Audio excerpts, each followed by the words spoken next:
Is that all right? Ed, is that all right? Yes. I'll call the meeting to order. Please join me. Join Ed. Reading us in the pledge. I pledge allegiance To the flag of the United States of America and to the republic for which it stands, one nation, under God, indivisible, with liberty and justice for all.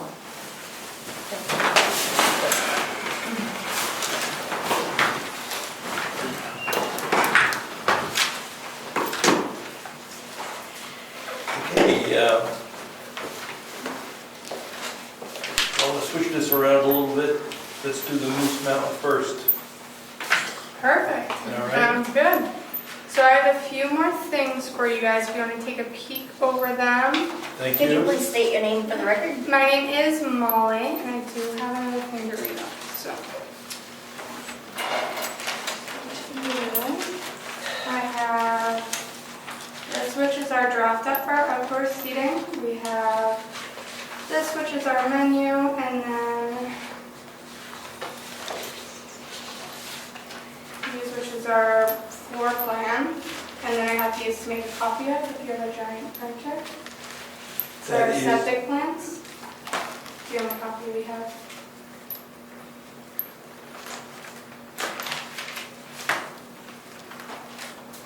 We found a copy. Good. All right. I'll take these ones back. So All right. it was, thank you, Craig Evans found it. And it's the one that we think it's dated 2008. 2008, that's Yep. it? Yep, that's correct. Good, thank you. I will put your information with the rest of the stuff. Rick Surratt at the planning board meeting asked that the folks at 603 Moose Mountain Lodge submit some additional information for a packet. And this is the remainder of the information. The other information came in earlier. So thank you. We'll put this together and take a look at it. Perfect.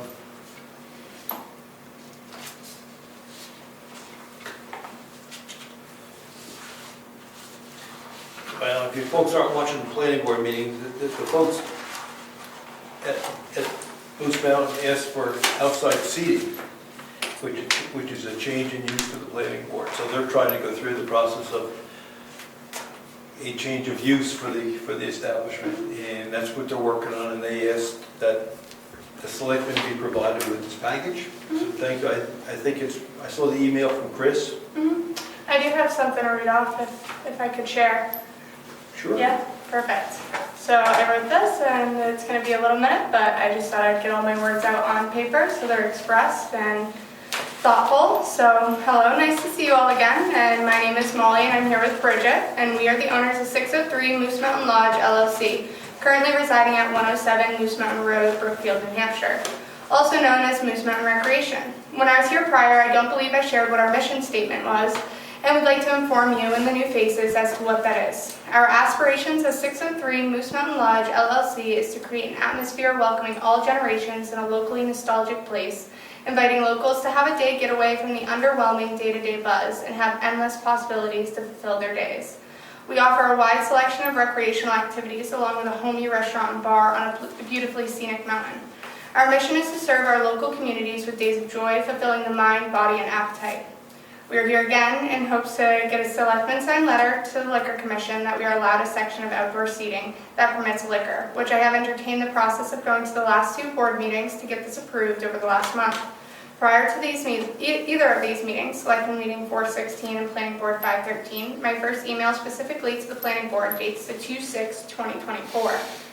When Rich Thatcher told me to touch base with Tim Straz, the former Planning Board Chairman. As I mentioned in the previous Selectmen's meeting, I had heard nothing from the Planning Board, even with emails, calls, and other town office conversations. The process of getting to this point has been almost dreadful, and we have been in contact with the town of Brookfield since mid-January in hopes to get Moose Mountain fully operational again.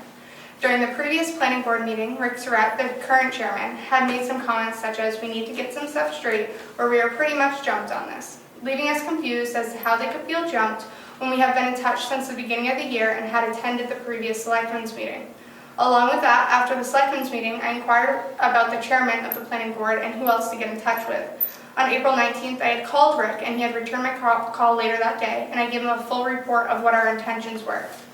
He then explained it would need to be voted on at the next meeting. Now, from my perspective, I've been working incredibly hard and have been diligent in my work. So when I was met with the next quote, we are not in a position right now to give you a letter to go ahead with outdoor seating because it's a change of use and we want to get everything in order with the restaurant, I felt a little defeated. A list of permits was then rambled off and asked to be provided to the Selectmen in order to revisit this topic down the line. I immediately went back to business that night and did my part in reaching out, asking for this email of permits, and copied everything I knew was going to be a part of this binder you were looking for. The next day, 5/14, I finished copying and was watching the minutes video and was confused about some of these permits. I went to the town office and handed in what I had and questioned some of these permits, to which they were not familiar with either. Not that day, but the next day I received the email with the list of some of the permits, but a few things were now added to that list. I responded with questions and concerns with some of these things, and the following trend, I was left with no reply. Another concern brought to our attention was the welfare of the town and integrity of the neighborhoods. As far as outdoor seating, I don't see this as a direct interference with either of those things. Maybe the liquor license itself, but that has already been put in place, approved by Selectmen, the state, the meeting, and meeting all other legal requirements to obtain such license. I would also like to state we are not the first to obtain a license, but also Bob Boudreau, the previous property owner, and had his own license to do so. So did the current owners of Frosty's located in Brookfield on Stoneham Road, along with a good amount of outdoor seating. The next part of our debrief of what Moose Mountain might require was some permits or regulations concerning a health department and our health officer, Chris Prue. I decided to reach out and check with him so I knew he would be informed of what's happening and to see if he knew of anything the town had to do as far as the health department. He had reached back out and familiarized himself and responded with, at this time, based on indicated needs, there is nothing required from the Brookfield health officer, and I have CC'd the town selectmen, so there is something else in question, please feel free to reach out. I would also like to clarify that previously to me and Bridget's business being put in place, there was already a slew of outdoor picnic tables around the property, left by not the current property owners, but the previous owner. Meaning outdoor seating has been relevant to Moose Mountain for at least a minimum of 7 years. We understand that allowing this seating area to obtain alcohol could be a change of use, but not so much of a change that we need to be postponed another month until another planning board meeting and selectmen's meeting. As Rick had stated, everything is combined into the building. The only thing allowed outside was food, beer, and wine during special events like weddings. Now this is true, but one thing I don't believe everyone is aware of is that along the trails and property with all of those picnic tables is the trash barrels that we frequently empty. Now, if you're thinking that hundreds of people come to use Moose Mountain as a recreational site and don't bring outside alcohol, you're mistaken. From just the last few months that we have been involved, the trash has been emptied. Even though we are just now starting to pick up and seeing more outdoor activity, our trash barrels were overflowing with unimaginable amounts of beer cans and bottles, even liquor bottles and other substances, which we take the responsibility of disposing of. So our act to come into the town for a letter signed by the selectmen may seem selfish and that we are just prioritizing business. That's not the case. We are looking to have a middle ground between those people who are bringing outside alcohol to be able to enjoy the weather and scenic views accompanied by a drink, but also in compliance with the Liquor Commission's regulation for outside alcohol. This would also make the drinking on property more safe by regulating amounts of alcohol each person is drinking, what they are drinking, and who's drinking it. By now, you might be more understanding as to why we are coming to you for this letter, but this is not all I have to state. Though I have stated why business is not the only reason we need this, here are a few reasons as to why it would also be beneficial to us and why it's a timely matter. Outdoor seating has been an extremely hot topic since, especially after the COVID outbreak back in 2020. 2024 statistics show that the conversation of outdoor seating is on a rise and increased by 35.62%. within the last year. According to a 2021 survey, 65% of restaurant operators said they offered on-premises outdoor dining. And outdoor dining is even more important to the full-service segment. 41% of full-service operators that offer outdoor seating say it accounts for more than 40% of their average daily sales. 16% of full-service operators say it represents more than 70% of their daily sales. As you can tell, outdoor seating is a very key piece of the puzzle that's running a restaurant. Unfortunately, us who are not snowbirds understand that our late spring and summer weather is something to appreciate and get the most of, because it's not a long season, and before you know it, the leaves are changing and the days get shorter. The opportunity to have outdoor seating this year could be detrimental to our success. Where we have been doing our due diligence and been trying to work with the town in a timely manner, I can't take this as anything more than a hardship for our business. I appreciate you all for listening while I try to express our thoughts and process. I know it wasn't short and sweet, but I want to make sure I express this thoroughly for my team and my business. So thank you. Thank you. Thank you. Anything else? That is all, unless you have any more questions for me regarding. Could you email me a copy of that? Absolutely. Thank you. You're welcome. Do you understand the process that the town has to go through? I do, yes. And my only concern is I've been in touch with the planning board specifically since February. So I've been trying to get the process down of getting our liquor license and, getting our outdoor seating in some type of movement since then. And then I reached out to you, a month and a half ago about that and bingo. And then I came in here and did it, which I had to wait another month to go see the planning board, which those meetings are quite spaced out. So if the next meeting we would meet would be in June, and by that time, summer is sprung and a lot of people are already up here. We're missing, this big weekend. It's a holiday. A lot of people are up here, and it's really great for business to be outside. And so right now, a lot of people are upset that they can't drink outside and go to other places such as Frost Heaves and the pub and Tumble Down that all supply that outdoor seating area. Okay, I understand. Okay, anything else? And that is all. Okay. Anything from the public? All right, fine. Thank you. Any other public input? Is there any idea how much longer this process will take? It is up to the planning board. The letter, we were presented with a letter saying the town of Brookfield authorizes alcohol consumption outside. We're not going to sign that until the planning board says the change of use is permitted. And once we saw that in black and white, that that's what we're asking for, is liquor outside, then it became very clear that it was definitely a change of use the planning board had to be involved with. Until that point, it was sort of, well, we just want to sit outside and whatever. Well, once it was clear liquor, whoops, let's talk to the planning board now.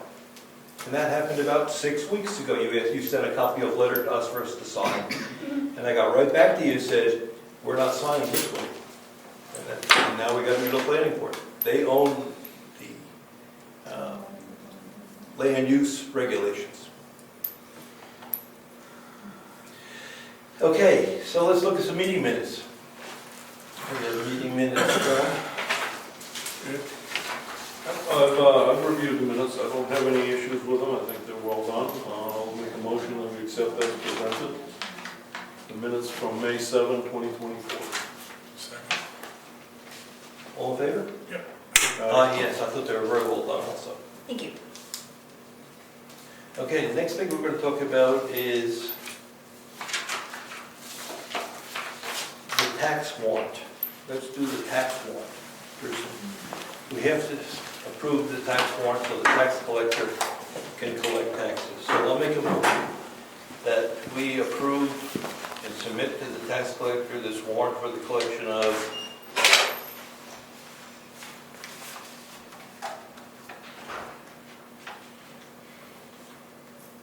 $1,222,981 with the 6-month bill. Made that as a motion? Second. All in favor? All right.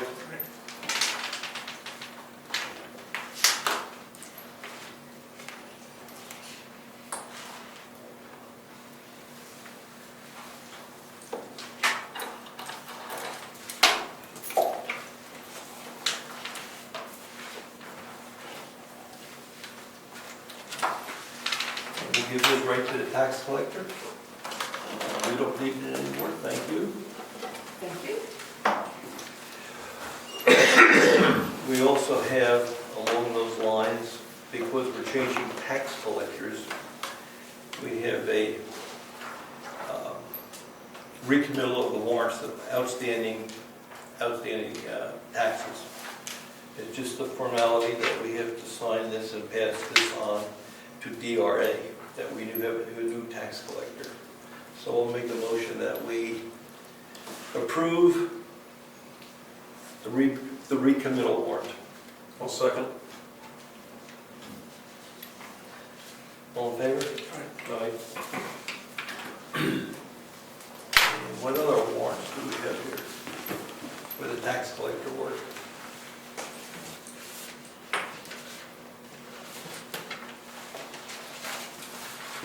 We had a draft letter from the auditing company.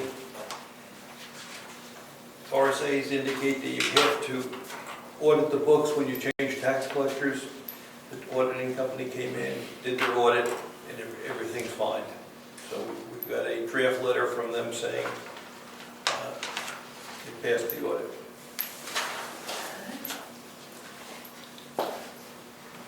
Okay, so now let's go through boards, departments, and committees. First one is, Jan, would you like to go first? Sure. This is for the Heritage Commission. Mary Lou asked me to talk with you about the executive strategy that we put together, which you have a copy of. It's the work plan for 2024 and 2025. Very basic. It maps to the master plan update that's happening.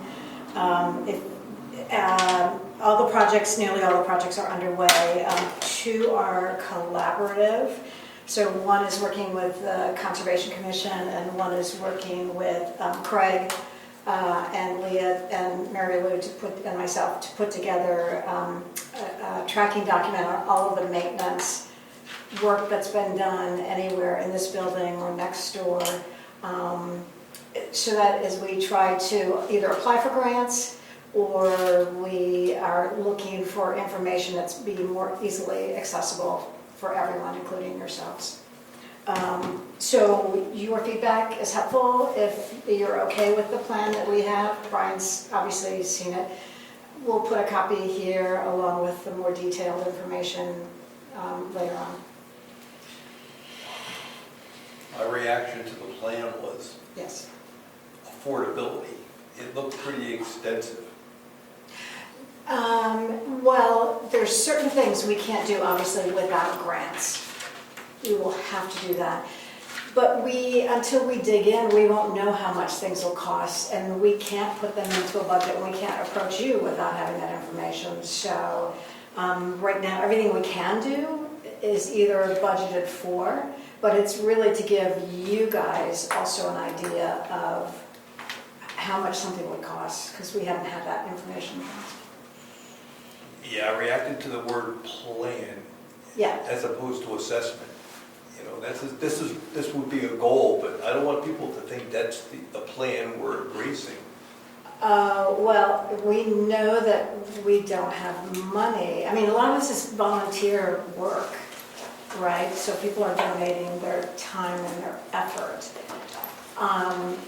And the budget that we have for 2024 is the budget we have. You know, there's not plans to be able to do, for example, redo the floor. And until we get the mini assessment information back, which you guys have seen, I sent you the first part for the front of the building to clean and to paint.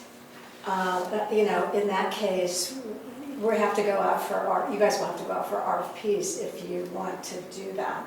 So none of this is committing to any money. It's just giving you a sense of the things that we want to work on. Okay? Okay, good. Okay. Yep. Let's see. So you did get I think you got the information I sent you on the first part of for the townhouse. So we're all just digesting that right now. It's a lot of information. I think we can follow up later on. The other quick thing I wanted to update you on is the Gaffney Library. The new librarian started. There's a new seed library for anyone who would like to go over. Seeds are free for vegetables, flowers, herbs. So you can take some, you could drop some off if you want to. There's book sales now on 2 Saturdays in June, July, August, September. So you can go to the website, look for specific information on the calendar. And then on Saturday, June 15th, Art at the Gaffney opens. That's 60 artists. A lot of them are local, a lot of them are from Brookfield. They submit 2 works. One is for sale and the other is raffled. So it's a really nice exhibit for anyone who wants to join in. And then there's a reception in June on the 22nd to meet all of those artists. So that's the update. Question, Yep. how do we move forward with the painting of the front of the building? Okay, I think we have to, I think first of all, we should probably meet with you, Heritage, probably you from your experience. Heritage Commission and you guys on the recommendations that they made.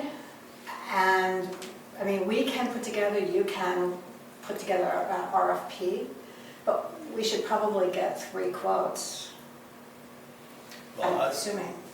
I'm just talking about what you just described. If we don't take some action together, it's going to be very, very slow.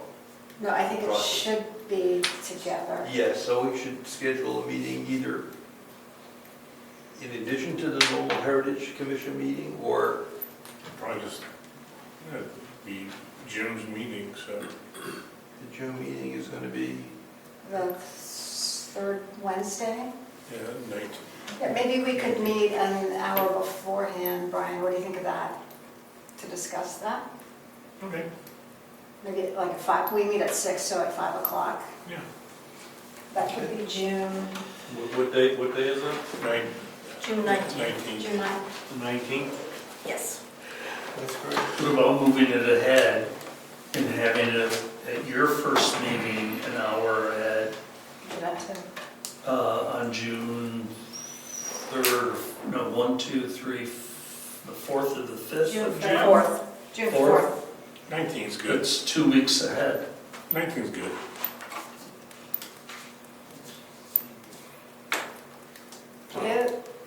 The other thing we need to think about is painters. Just, a short list of who we might go out to. I mean, it'd be great if we can use people in Wolfboro, but people in the region. And not that we have to discuss that now, but that's something we could come to the meeting with. Yeah. So do you prefer the 19th? Yeah, Okay. Oh wait, the 19th? yeah. Okay, I'll follow up with Mary Lou. Okay. Yes, because we can lose the summer. Right. Very quickly. Yes, we can.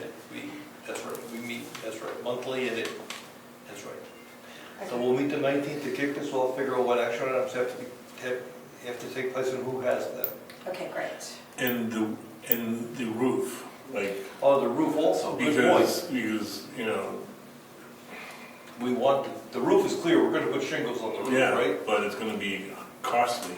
The intent was, the plan was, our plan was, when scaffolding comes in for the painting, Exactly. and we're So renting that's central. scaffolding, now we have to get a roofer to either put the roof on or a painter to put the roof on. Rather have a roofer put the roof on. Yeah, So we have to do that at the same time. exactly. Is that the whole roof, or that's Just just the- the Just the- a bell tower. bell tower? Okay. When Yeah, we did, especially the backside. when we did the roof, the contractor said you can't afford to do that bell tower. And the roof is good. Oh, This was 5 years ago. Oh, yeah. right. And he says you can't afford that because of the scaffolding and the amount of work. So now we have to do something. Okay, since we're there, okay, great. And my hope is by then, we'll also have the rest of the report from Yeah.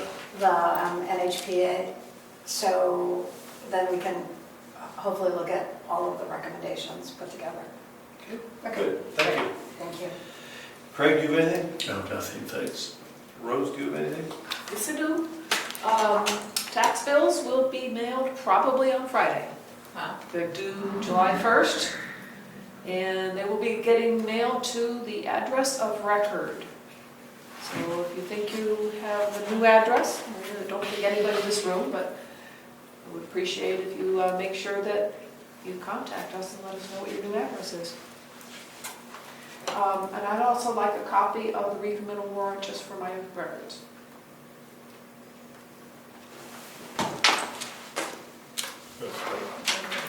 Yes, there it is.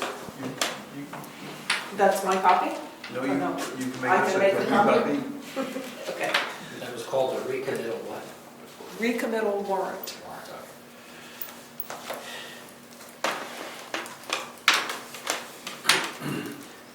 Okay, we're going through the room. Conservation Commission? Well, I understand Faith Fuel, I live at 109 Lyford Road. I understand that Ed is going to speak to what we've been doing and what's been going on in the town preserve. Actually, you're talking more, are you addressing the commission? I'm here actually to talk about the other traffic that's been in the town preserve. Even though I was in there the other day and I did all kinds of things like find apple trees, and I understand that's been going on. Anyhow, we've had dirt bikes in there recently. I saw two young men. I know where they live or where they stay, and today Frank just told me that there was somebody else in there on a dirt bike, and there was a couple that was in a black Jeep, small black Jeep, a couple of days ago that drove in there.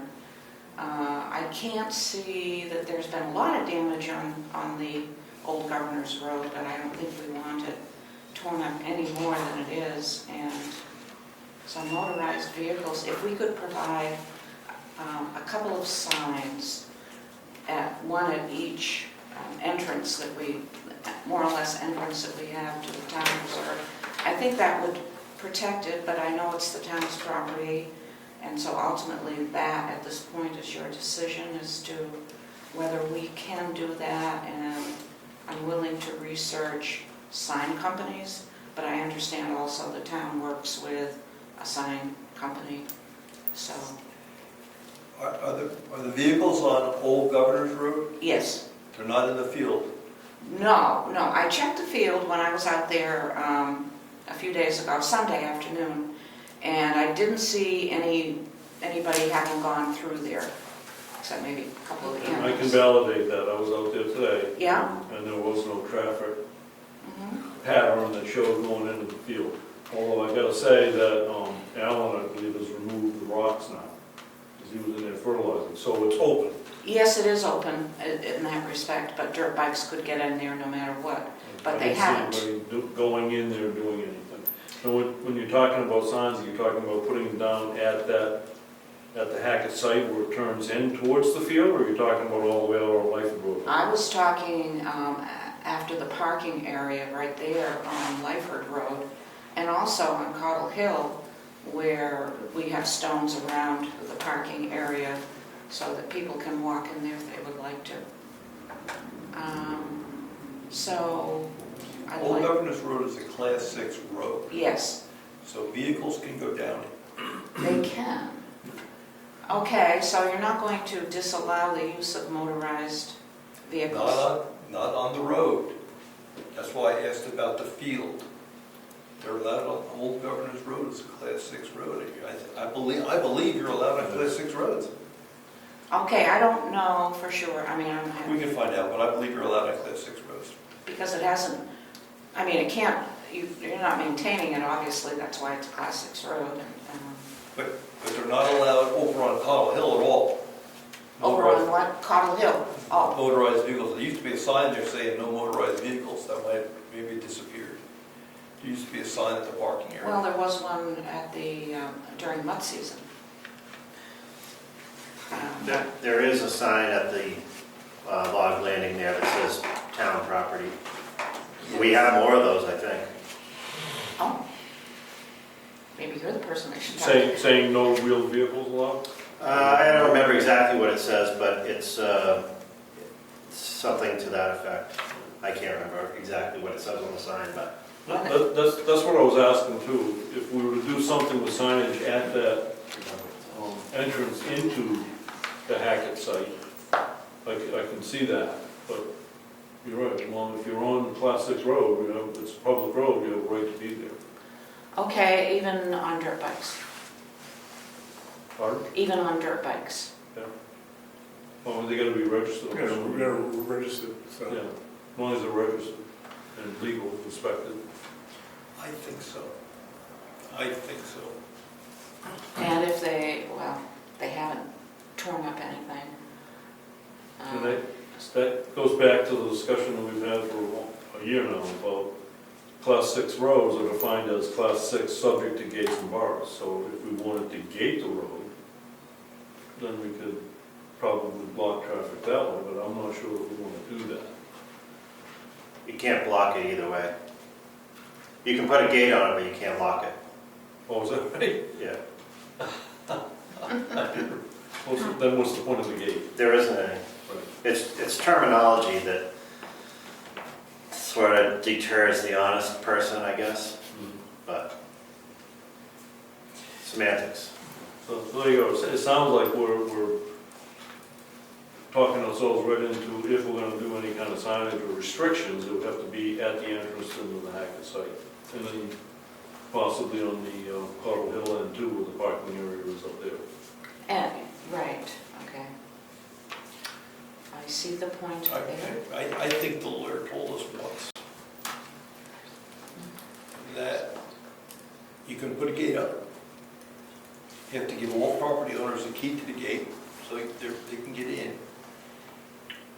But the public doesn't have to. There was no authorization to drive on a Class 6 road. You can walk on it. But you need, if you do it, you need 2 gates at least, right? Both ends. The other end, very, very passive. You mean at the far end, near, Off the rail Yes. trail, right? yes, I haven't, well, we were that far, and it is quite passable. Yeah. There's a lot of muddy areas, etc., brooks running across the road before you get to the field from Langford Road. The conservation officers are very, very supportive of the town. So if we see people abusing it, going into the field and chewing stuff up, I'm sure they'll talk to them. Yes. So, but they gotta be chewing up the field and not on the road. Mhm. If you capture that, we'll call them and ask them to stop by the people's house and have a chat with them. Right, that's how I figured it would be handled if it came to that, you know. So should maybe, if there's gonna be a gate, should it go across the entrance to the Hackett site? Since motorized vehicles are allowed on the rest of Old Governor's Road? Because that's not a public way, it wouldn't require giving a key to all the landowners. We are the landowners. That's right. And honestly, I think Alan's boulders do a wonderful job, but I don't know if he plans on putting them back in place every time he goes in and out. But right now, they're out, I know that, and I think they probably have been for some time. He fertilized not too long ago.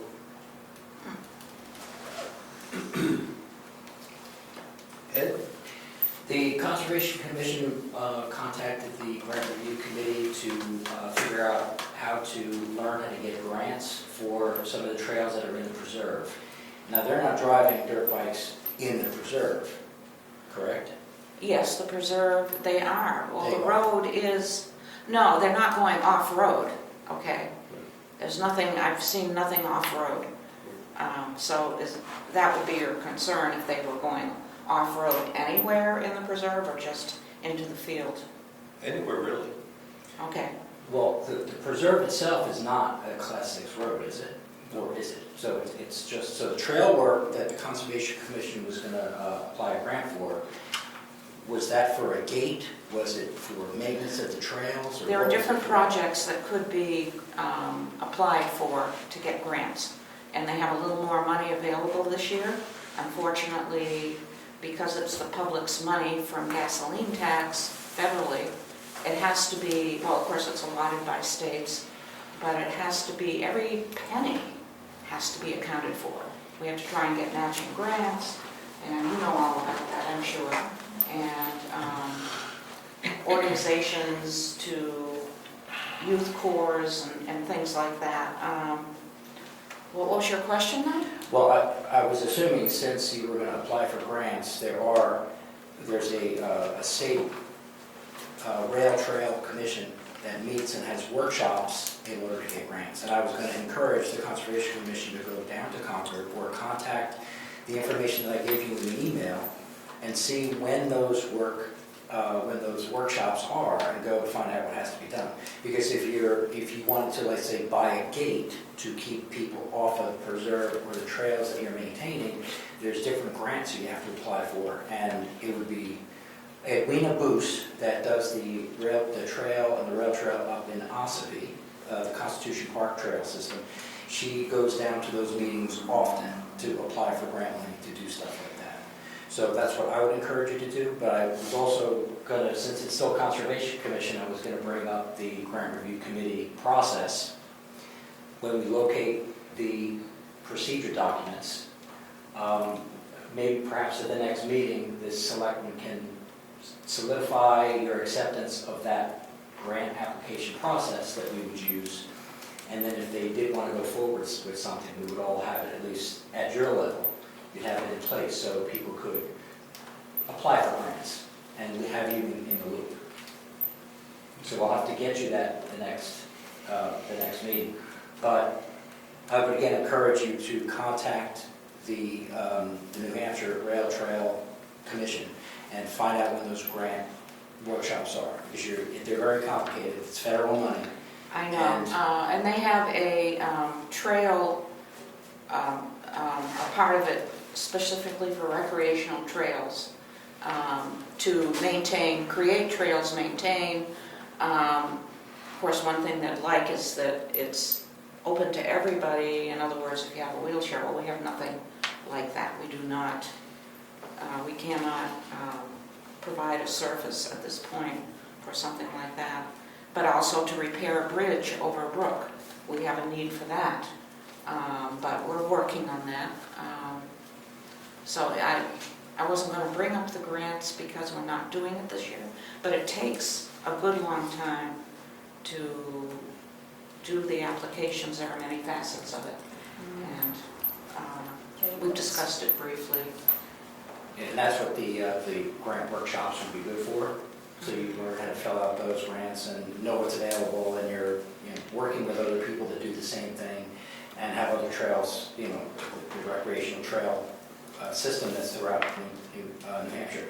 There's also mapping software that you can use. The reason why I mentioned the grants is because there's motorized, non-motorized. Yes. And if you look into the motorized trails or the non-motorized, I think they do require that it has to be gated somehow. So if you were going to get a grant to gate it to protect those specific trails, that you would have to have all that stuff in place. But the resource is that a recreational trail bureau down in Concord. Yes, I was there 2 weeks ago Down in Concord? at a meeting, a workshop for trail maintenance, whatever. Anyhow. Okay, that's really all I had to say then. And so the feeling is that even though we run a trail along a Class 6 road, more or less, it's a trail, we can't prohibit motorized vehicles on the road. But what I like, Chris, you mentioned something about having more signs. Can you find out what they are and if applicable? I don't mind picking them up and working with the Conservation Commission to put them up at the Hackett site so that people leaving or don't leave the Class 6 Government's Road and keep people off that. Yeah.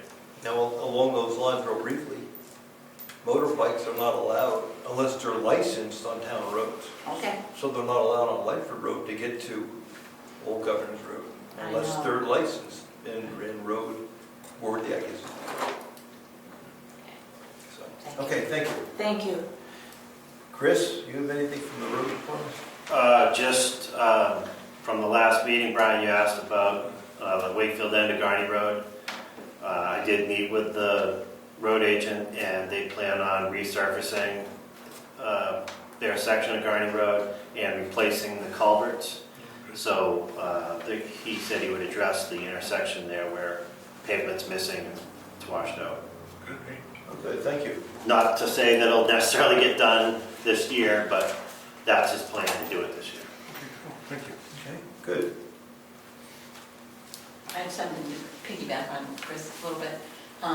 Just a reminder that we have deferred revenue of $22,316 that is earmarked for any kind of bridge repair or roads. Remember, the state gave it to us late in the year, Yeah. so we deferred it. So just keep that in mind, that if you do any kind of bridge maintenance, we'll use that money.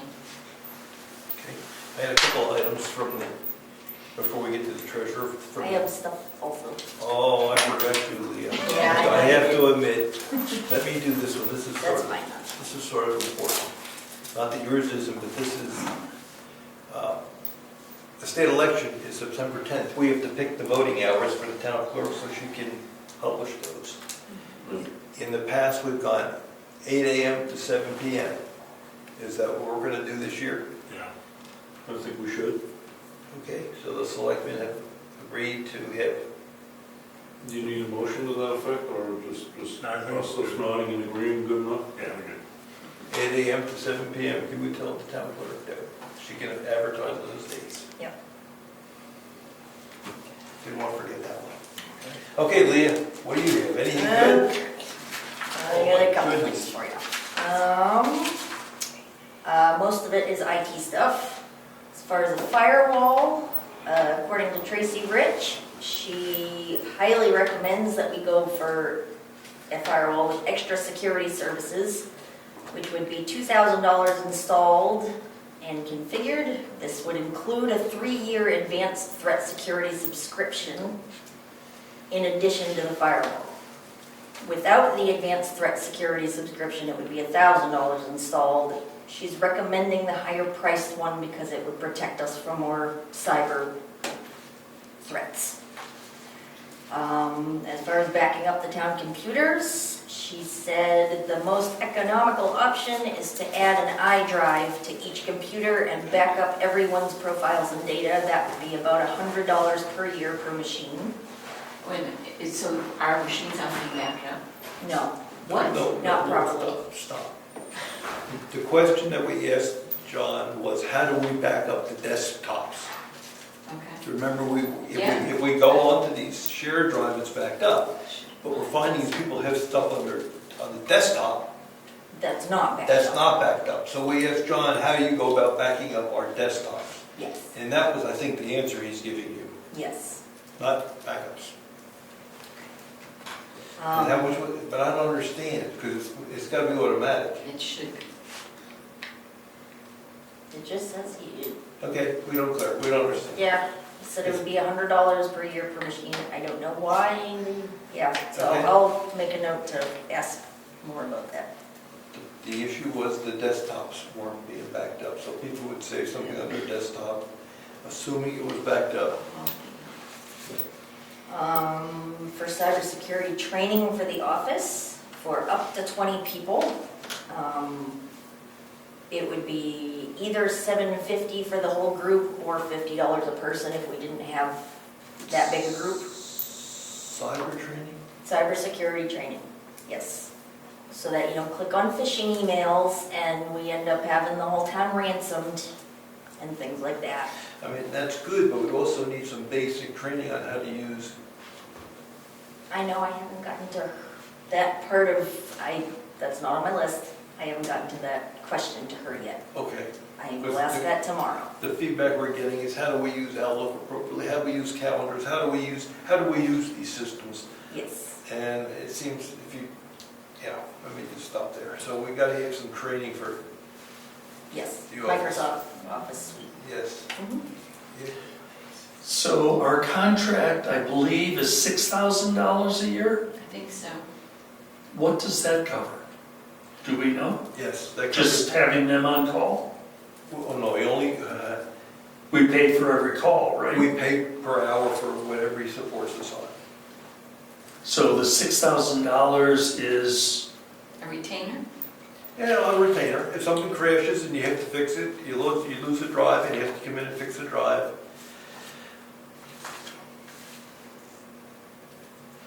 I don't think we spent much of that last year, but I mean, it's, so it's not a contract fee. What is we contract for it, but it rolls over. If we don't use it, it just rolls over, the hours. Oh, I thought it was $6,000 a year. We put that into the budget if we don't, Gotcha. right? I understand. We're not guaranteeing him $6,000. Okay. Thank you. That's it. Does the town have Primex? Yes. Primex is aware that, and I don't know if they've contacted you yet, that you are going to have to go through a Homeland Security compliance for the insurance. I would Yes. find out what exactly is needed first. And finally, one of the procedures, which kind of concerned me last time when I heard somebody was going to put a thumb drive in one computer and walk to another one and stick it in, that's not good for security. Number two is people shouldn't be saving things to their desktop. It should be always put on a shared drive. I'm just saying, so training is needed to do that, but I would first find out what's needed to be compliant. And since you have Primex, have them tell you what and where you should go before you Yes, start spending money on firewalls. And That is on my Primex- list, but the firewall is one of the requirements. Most of this, Our current firewall doesn't, most it's not up to par. of this discussion should be offline. Correct. We shouldn't be talking about this in public. Okay, sorry. We don't tell the world that this is where we're sold. Oh, crap. And Dean, Good point. Moving on then, skipping my other, some of the other items. This Saturday and Sunday from 8 to 2, there is a yard sale, townwide yard sale here and in Wakefield. People are going to be setting up at the townhouse as well. If you want to set up at the townhouse, just shoot me an email at adminasked@brookfieldnh.org. It is free. Everything is free. Yard sale people can charge what they want at their yard sales, but to set up at the townhouse and everything else is free. There will be a map available. I don't have the link to that yet, though. It was on Facebook, it is what Okay, perfect. She hasn't emailed it to me yet. And lastly, the administration office will be closed on May 29th. Sorry for the inconvenience. That's the end of it. okay, thank you. I don't want to do bills yet, but do you have anything other than bills? I was going to talk about Governor Wentworth School District. We received the assessment, town assessments for 24-25. And if you want to, I don't know if you've looked at it, have you seen it? Okay. So, this one for you and this one, Brian. So if you look at the next page, on 23-24, we are paying $1,492,086. If you look at the preliminary for 24-25, it's $1,666,577, which is an increase of $174,491 for next year. 10%. That we'll have to absorb. Lots of people have to over. Oh my goodness. Oh, because they're part of it. Sorry. So I just want to make you aware of that. It's great. Do we know what our census is for students? 82. This year in- 82, it came down a little bit. And of course, we don't know what it will be for next year. We don't know what the total population is, right? It's the percentage. Yeah. Some of the federal funding is drying up.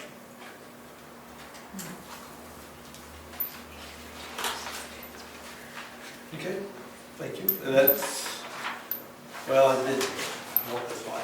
That's fine, you're right, I'm not gonna do that. Okay. Okay, I think she has another question for you. I do, sorry. My question is how to expedite the process with the planning board, because I was told that there was a opportunity to hold meetings at a Sure, separate I would date. send them an email or call Rick and say you want to have a meeting as soon as possible. Okay, perfect. Some subdivisions take place every week. Okay, perfect. And then my second question is, do you have any idea what a waste management permit is? No. Perfect. So I did bring my dump sticker, because that's as close as I could get to a waste management permit, and I didn't know if you wanted a copy of my. That's very interesting. I don't know the answer to that one. You're stretching us on new areas. Yeah, so I haven't found anything through the state or the town. We don't know whether Wakefield allows commercial. They do. I went to the dump, got this new sticker the other day for the business specifically, so it's for 107 Moose Mountain Road. Sweet, good. Did you have to pay for that? I did. What? No, they gave it to me. I want to know what's going into the tax rate. We charge we pay 70,000. Is that going to be on top of it? I don't know. I just thought I'd ask.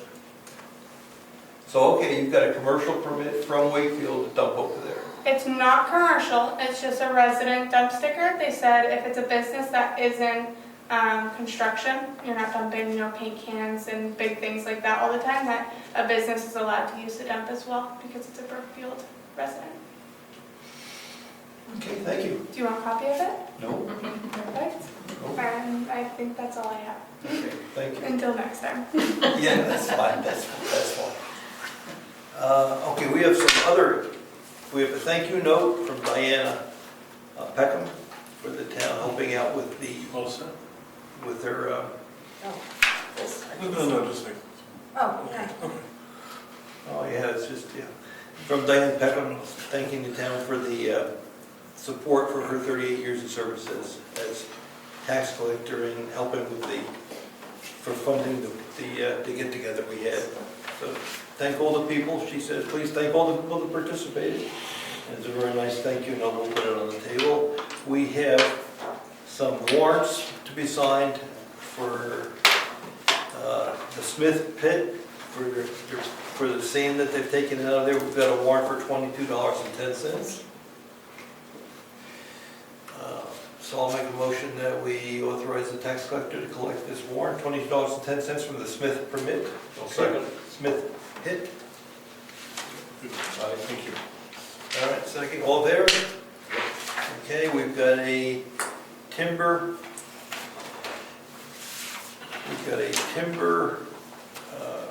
warrant, timber tax.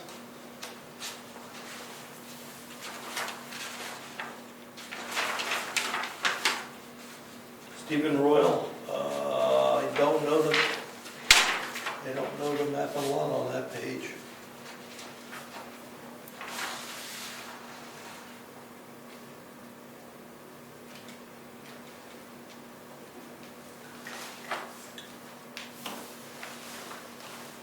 I don't see a map and lot.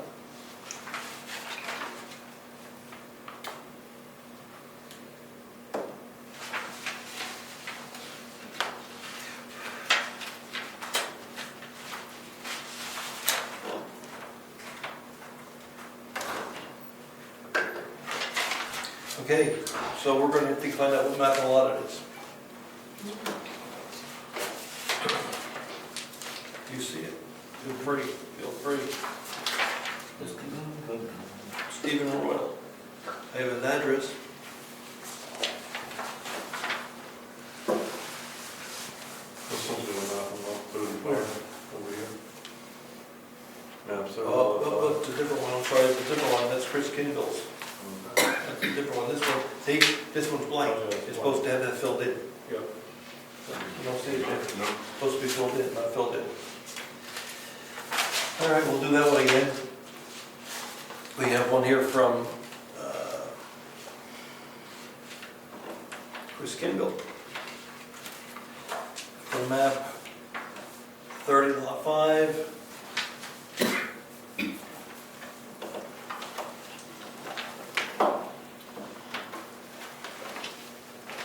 total amount due is $150.59.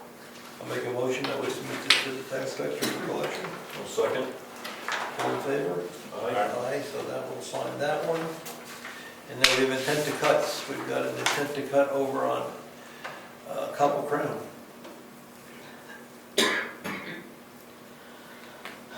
Timothy Cream's property,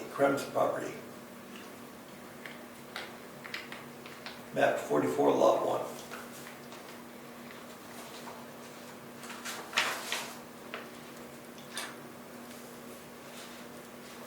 And we have another one. We have two. And this one's for map 28, lot 10, sublot 10A on Tumbledown Dick Road. This is owned by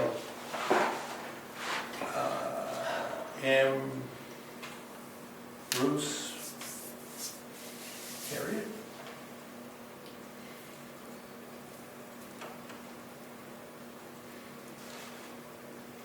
Can't read it.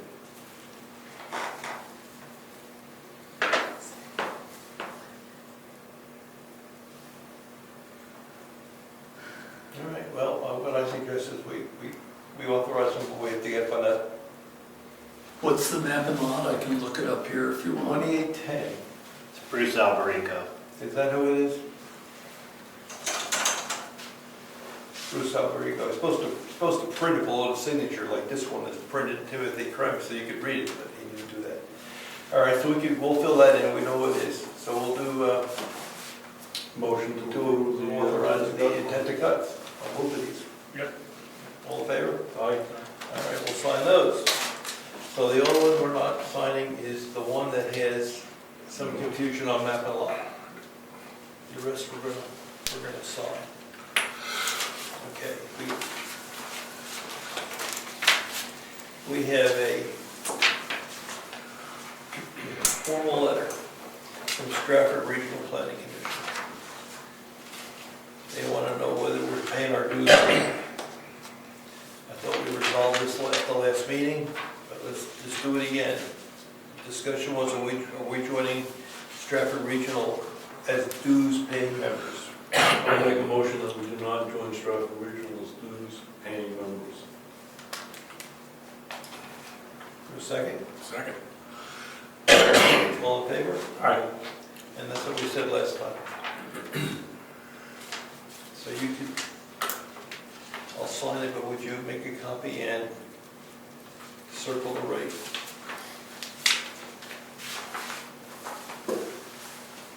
For about $1,000 is what they want for dues. I'll give that to Lee.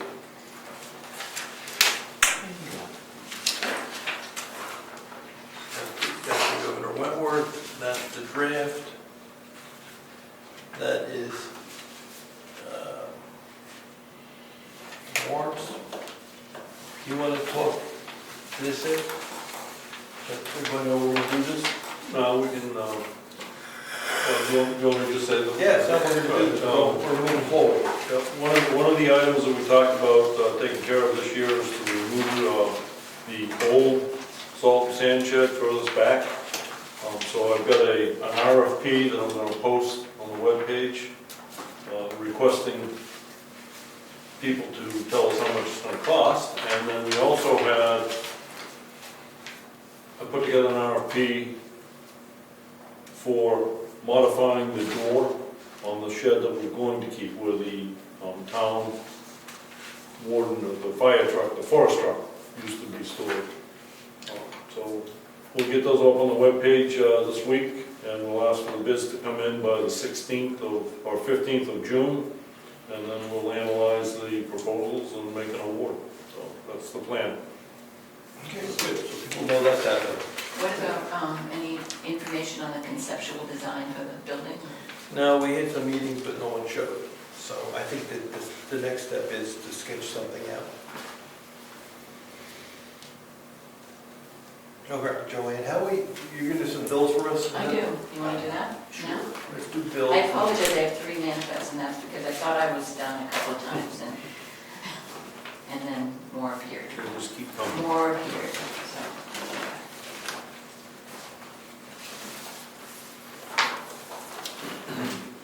Okay. All right, so we have animal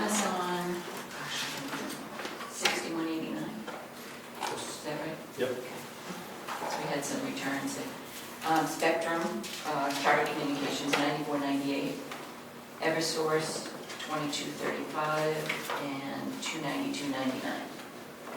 No, yes, no, 145.40. Yeah, I think Sorry. that's better. Because it was.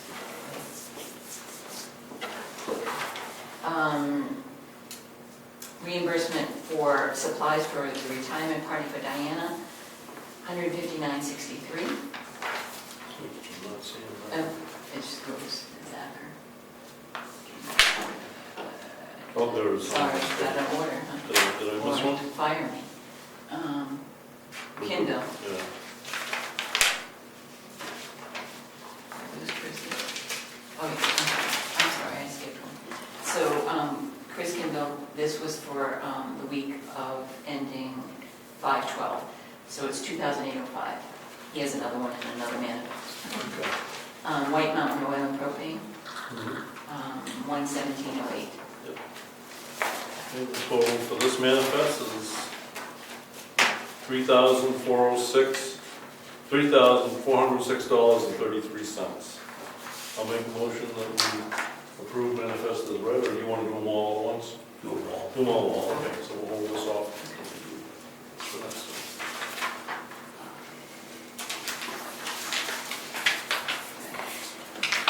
All right, so we have Kindle Construction for $4,060. We have Leah Gage for $108.75 and $37.97. Two. Yes. I have Staples for $62.11. Total for this manifest is $4,268.83. And I want to ask about the Leah reimbursement with that for. Supplies. Let's see, organization bins for storage closet, an area rug for the townhouse entryway, and Copy paper. copy paper, what? I'm Oh, sorry. it says rugs and bin. Yeah, rugs and bins, yeah. Fine. And here, this one's just one, it's for RB Wood and Associates, $2,637.50 for Rod. Okay, and that is the total for this manifest. Yeah. This, is this part of the, The reval, Annual? no, it says, general assessing services for January, February, March, April, May, in the warrant, and then he has 80 new construction permits and pickups. 80? Each one costs us $25. What was the amount on the third? I'm sorry, on Rod's, Third one, yeah. $2,637.50. I'll make a motion that we approve the warrants as presented. Second? All in favor? Aye. So when Rod starts his reeval, does he bill separately? Do you know how he's going to do that? It's a contract, $32,000 bill. Okay. So it's not part of this bill at all? I mean, Oh, but it's not part of that bill. okay. Progress, are there progress payments, or is it just all of the? It's all on what he Yes. does. But 80 pickups. That's what it says. 80 new construction permits and pickups. $2,000, $25 a piece, I guess. Yep, $25 a piece. Yeah, for $2,000. Sounds booming. I guess so. Booming. There goes our tuition will go up with I'm kidding. I'm kidding.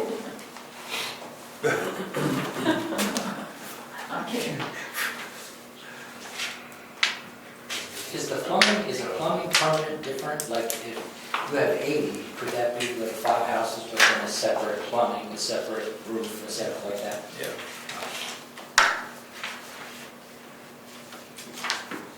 We're supposed to sign something. There it is. All right, we'll sign that in a little while. Yeah. Anything else? Craig, you got a question? Yes, on those permits, I never realized he got paid, that the assessor got paid per permit. So I believe I'm correct, that when somebody takes out an electrical permit and a propane permit to put in a generator, they pay $35 to the town for each of those permits for a total of 70. And then our assessor gets $50 of that, and the town collects 20, and yet we have to pay the code enforcement officer to visit the site and inspect the propane installation and the electrical installation. I think our fees are short-sighted. If indeed we're paying Rod. So, we asked all the departments, Leah sent mail out to all the departments to get their proposed new fee schedule back to us, because a lot of people are saying our fees are out of line with the world. I never got that I didn't email. I didn't get We'll I'll resend it. resend it. So the idea is we get them all in by September 1st. We had to have a public hearing. We group them all together Yeah. and have a public hearing in the fall, making them effective January 1st. Good. Yes, sir. Can I make a suggestion that goes out in the email, that the assessor is charging $25 for some reason? Because I don't know if that's widely known information. I have no idea why you even charge that. Well, that's part of the contract, the pickups. When we have the contract with Rodwood, the part of the contract says, when we have new construction and you have to go out and reevaluate. Yeah, I understand that, but if you're building a new house, the fee is much higher. So I can understand that, but if the fee applies to electrical permit, propane permit, any of those, I don't think that's widely held knowledge to people that he's getting the lion's share of the permit fee. And I didn't, to be honest with you, I didn't know he was going out for an inspection on a generator, for example. I would almost bet my life he's not. so. So that may be another story to be, Yep, that'd be a discussion. but at least put it in the email that should be included in the fee so that everyone is aware. A reason for our increase in fees, right? Yeah, well, just, so the code enforcement officer knows that a $35 fee is 25 of it's going to the assessor for some reason. Maybe he knows that, I don't know. I wasn't aware of that either, I have to say. Okay, thank you. September 1st, we'll send the mail again, looking for. I know the town clerk's talked about dog fees. I noticed that today, when I was recording her deposit, there was a $25 violation fee for a dog license. That I don't know if she charges it, or is that sending out the police, the dog officer? I don't know, I have to ask Karen. That's the first time I've seen a $25 fee for violation. Okay. Ed, do you have anything? No, sir. Septic. The last pumping was 19, so maybe,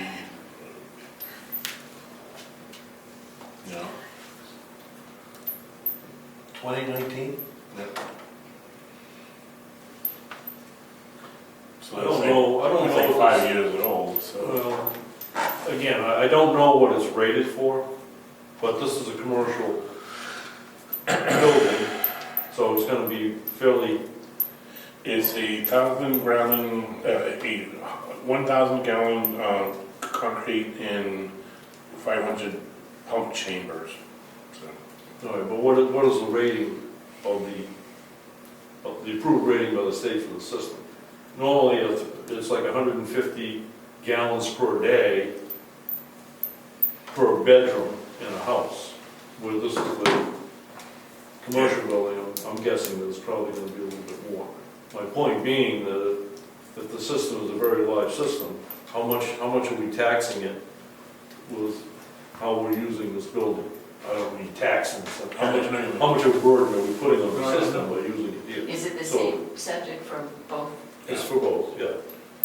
So it's not a lot of usage, so the time interval is not a big concern. I'd like to do a little research and find out how it's rated and try to figure out when we really, because they'll tell you to pump it every year, if you ask them. We have been having more events at the townhouse though, more regular events.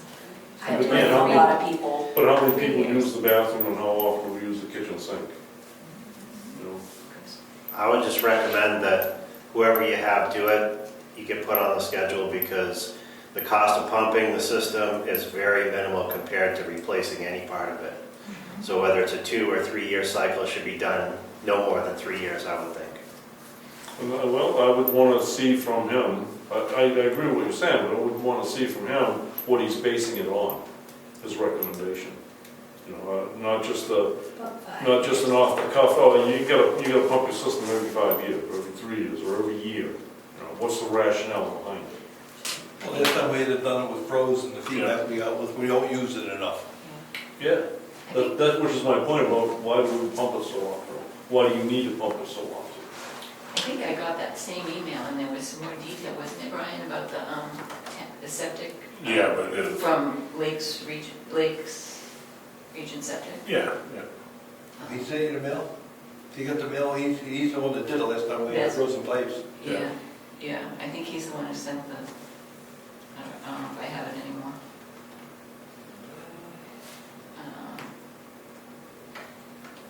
I thought there was more detail in, I don't think I have it. Let's do this. 5 years. Let's do this. Ron, you want to drop him an email? Ask him what he recommends. He knows how much we use this facility, when he pumps it, what the load is. You know, I think it's a good idea to get on the schedule. Tell him we want to get on the schedule, 20, but what's the right It's been schedule? 5 Yes, years, that's right? exactly the point. What's the right schedule? I don't know. We don't It's been use 5 it. years. 1,000 is a big tank. It's a big tank. Most people have 750. I'm not trying to make a pun here, but it's like flushing money down the toilet. You know. 12.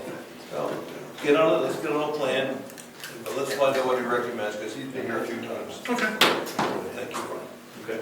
I have one question. Is there an ordinance in our town about how many dogs you can have? No pigs, just no pigs.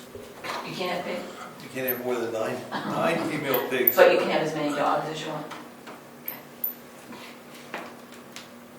No pigs? Nope, 9 female pigs, no more than 9 female. 9 female pigs, keep that in mind. That's oddly specific. Very, I know. very rural, I know. very rural. How did you come up with the It's 9? important, it's important. How did you come up with the 9? Why couldn't it be 10? That wasn't mine, it's in the zoning. Okay. I didn't make it up. We enforce it. You can't have more pregnant pigs. They have to be actively pregnant. I don't know that. I forgot what the term is, but Sows, it's 9 something. something sows. Yes, that kind of, what's the something? Who knows, but that's it. So just count 9. If you got more than 9, you got to check. Wow. Yeah, I'm not making this in. It was dogs, I was not pigs. Okay, I think that's it. I think that's it, Ron. You said you're good. We're gonna meet the 19th. We're gonna meet in 2 weeks. We got a lot of something to do. All right, the meeting's adjourned. Thank Is you, there, folks. is there an update on the Rutherford Road building permit Was it letter that went out about? Garney Road. Garney Road. It's got Yeah, to go. it's been fixed. It's been fixed, okay. The second question is, what about the estimate gravel tax for the Moose Mountain LLC? It's still pending. Okay, that's all I want. Thank you. 7:12. Now we can adjourn. Okay. Now we gotta sign. All right, we got to go through this. Let's not screw it up. Stand off for a moment. Yeah, good job. Okay, here you go. Desk, hallway, offices, door. All right. That was me. Because my hand's ready. That was the desk. Yeah. And then door. And when we have Door an here. And this was a hallway. I remember Those games, they said in there. I didn't think of that. I did this. Hallway, but that's just as good. There we go. So we got two. That's very good. That's very good. That's serious.